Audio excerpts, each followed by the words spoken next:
자, 오늘은요, 이 고민, 아마 여러분도 해보았을 것이라 믿지만, 저는 이 고민을 어저께 해보았습니다.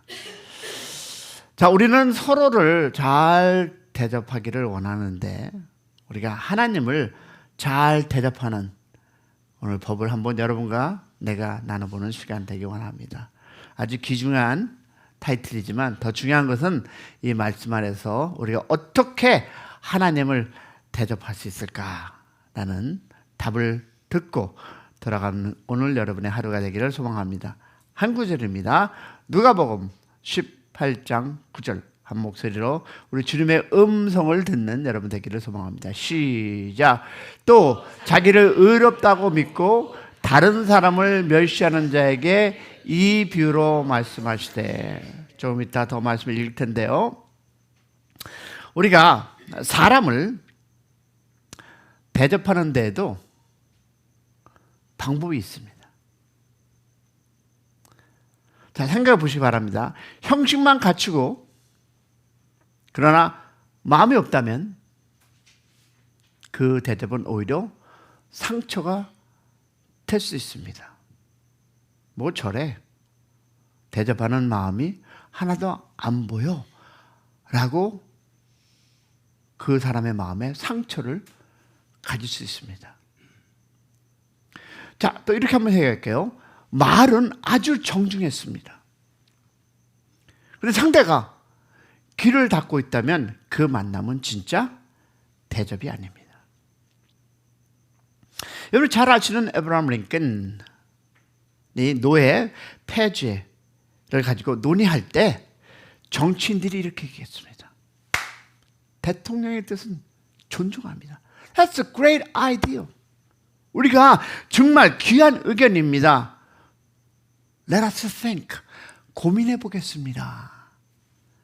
그러나 실제로는 이미 무엇을 입장을 정해놓고 정치적인 계산만 하고 전혀 들을 마음이 없었다라고 링컨은 고백하고 있습니다. 그 링컨은 아주 유명한 말을 연결합니다. 사람의 입은 미소를 줄 수 있지만 마음은 거짓말을 할 수 없다. 여러분 누구를 만나서 식사 대접을 하고 받고 나누고 했지만 잘 듣다 보면, 잘 그 사람과 교제하다 보면 아유 저거 완전 거짓이구만. 그럴 때가 있다 없다? 있습니다. 그렇다면 하나님을 잘 대접한다는 것은 무엇일까? That's the question. 예배에 나오는 것일까요? Maybe. 기도를 많이 하는 것일까요? Maybe. 그러면 누구처럼 나는 성경책을 뭐 몇 번 읽었다, 끝까지, 이런 말씀은 아는 것일까요? 오늘 예수님께서 아주 뜻밖의 방법으로 하나님을 잘 대접하는 방법을 우리에게 가르쳐 주십니다. 오늘의 말씀은 자기를 의롭다고 믿고 다른 사람을 멸시하는 자에게 예수께서 이 비유를 말씀하셨습니다. 자, 그렇다면 우리가 신앙생활을 하면서 빠지는 가장 크고 가장 무서운 함정이 있습니다. 그리고 오늘 이 말씀은 조심하지 않으면, 성경적으로 표현하면 깨어지지 않으면 자기도 스스로 이 자리에 빠지게 된다는 것입니다. 그래서 이 함정에 빠지면 올바른 신앙생활은 불가능해집니다. 오히려 하나님의 마음을 아프게 하고 하나님의 교회를 힘들게 하며 주변 사람들까지 지치게 만드는 사람이 됩니다. 그런데 여러분 보세요. 우리가 신앙생활을 오래 하면서 나름대로 가지고 있었던 생각, 나름대로 배웠던 것들, 나름대로 보았던 것들, 자, 이것이 여러분 윤리적으로 문제가 있다 없다? 없습니다. 교리적으로도 없고, 그러나 이런 분들의 문제는 뭐냐면 자신은 괜찮은 신앙인, 대단한 생각이라고 즉 생각하게 하게 되는 함정에 빠질 수 있다는 것입니다. 자, 왜 이 얘기를 하겠습니까? 우리 그러면 당시에 바리새인들을 보겠습니다. 왜? 바리새인들이 빠졌던 함정이 바로 이것입니다. 그리고 그중 가장 대표적인 사람이 누구였었습니까? 주님을 만나기 전 누구였을까요? 바로 사울이었습니다. 율법을 잘 지키는 사람, 말씀을 알고 아는 것으로 끝나는 것이 아니라 말씀 안에 그는 심판자의 삶을 살아가는 것을 우리는 성경에서 봅니다. 그때 바로 어떤 사람이었습니까? 열심이었습니다. 그리고 율법에 의로는 흠이 없는 사람이었습니다. 그리고 말씀으로 기준을 해보면 그는 어떻습니까? 하나님을 열심히 섬긴 사람이었습니다. 문제는 그 열심으로 그리스도인들을 잡으러 다녔고 스데반을 죽이는 일에 증인으로 서면서 아무런 죄책감을 느끼지 않았다는 사실입니다. 아니, 그는 오히려 자기가 하는 일이 옳다고 확신했다는 것입니다. 성경을 사랑하는 여러분, 이스라엘 백성이 빠졌던 이 함정, 그리고 바울이 빠졌던 그 함정은 뭡니까? self-righteousness, 자기의 의라고 부릅니다. 요새 우리가 이런 것들을 얼마나 많이 보고 있습니까? 나는 장로야, 나는 목사야, 나는 집사야, 나는 전도사야. 그러므로 나는, 답은 여러분이 하시기 바랍니다. 왜? 이 함정에 빠진 사람의 눈에는 예수님조차 죄인으로 보입니다. 그래서 그들은 어떻게 했습니까? 십자가에 예수를 못 박았습니다. 그리고 외쳤습니다. 결국 알다시피 예수님은 어디로? 십자가에 못 박았습니다. 주님은 그 십자가 위에 하늘 아버지께 이렇게 기도합니다. 뭐라고 했습니까? 아버지요, 저들의 죄를 용서해 주시옵소서. 저들은 자기들이 하는 일을 알지 못함이나이다. 그러면 이 함정에 빠지면 영적인 시력을 상실합니다. 그래서 모든 것을 왜곡해서 보게 됩니다. 자, 그러면 그런 의미에서 마귀는 우리가 모두 이 함정에 빠지기를 원합니다. 그리고 이 함정에 빠진 사람들을 어떻게 이용해서 하나님의 나라와 교회를 공격합니다. 반면에 성령님은 진리를 통해 우리를 이 함정에서 끌어내십니다. 할렐루야.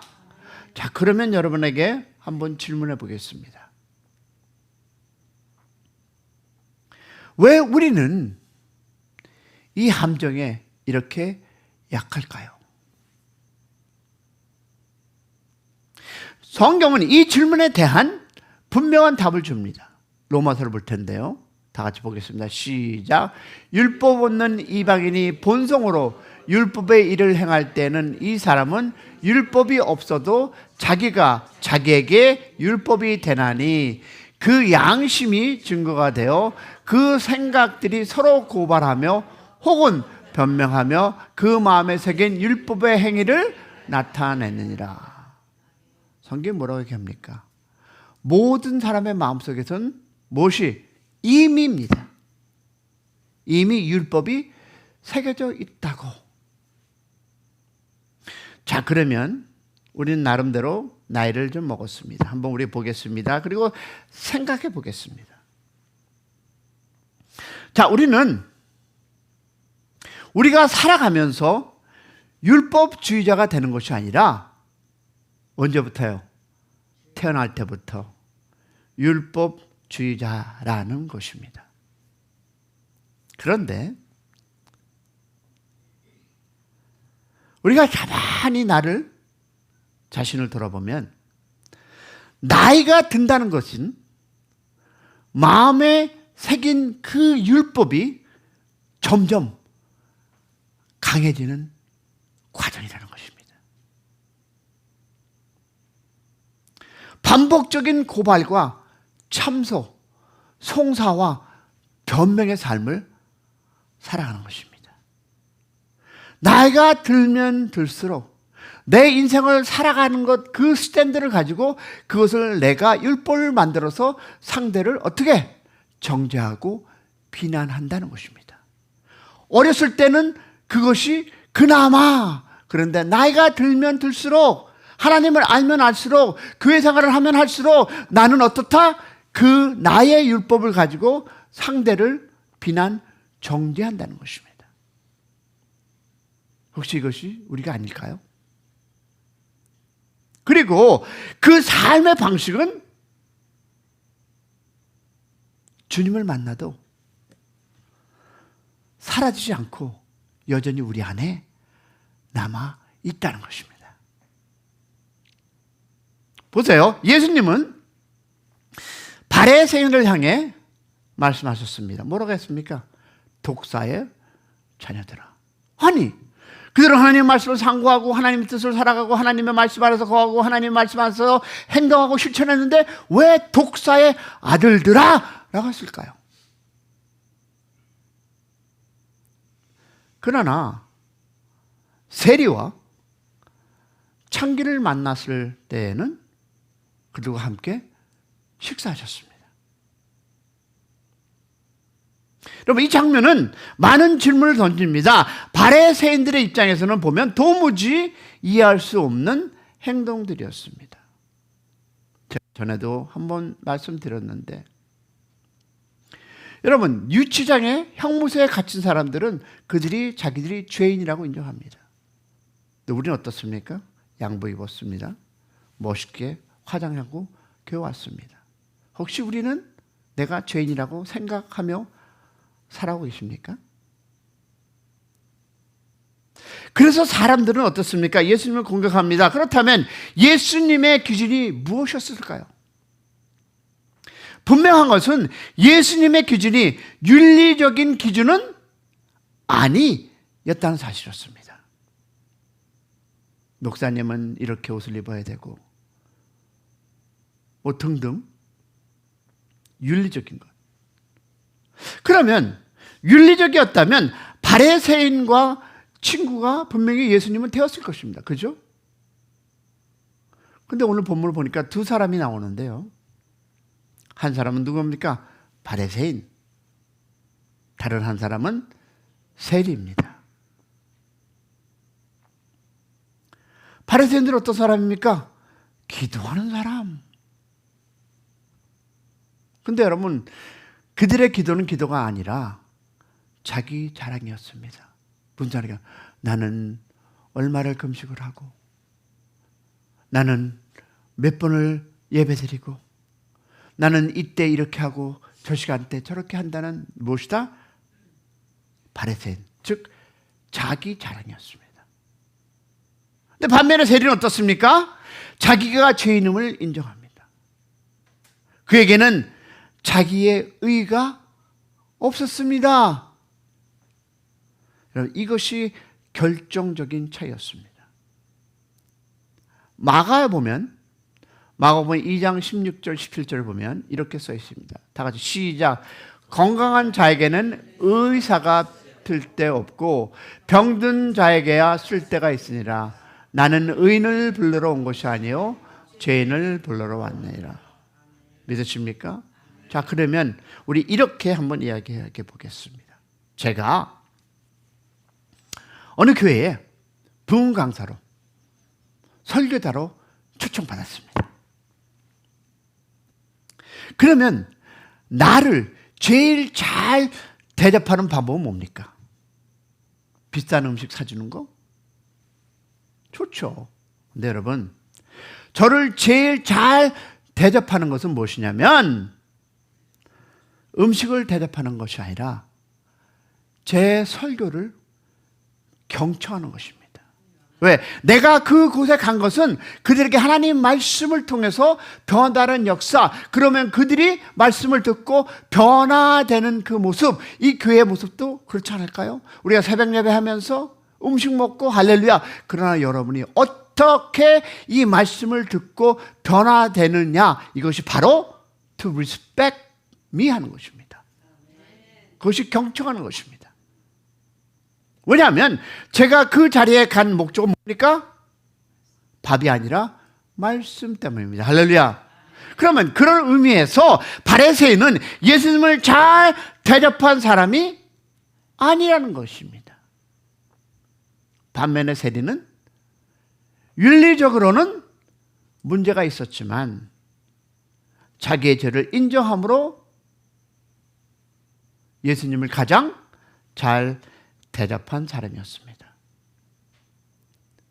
그러므로 우리는 매 순간 그 순간 스스로에게 이 질문을 던져야 합니다. 나는 지금 하나님을 하나님으로 대접하고 있는가? 또한 또 다음 질문, 나는 예수님을 그 붙든 죄인 안에 있는가? 아니면 예수님을 평가하는 의인으로 살아가는가?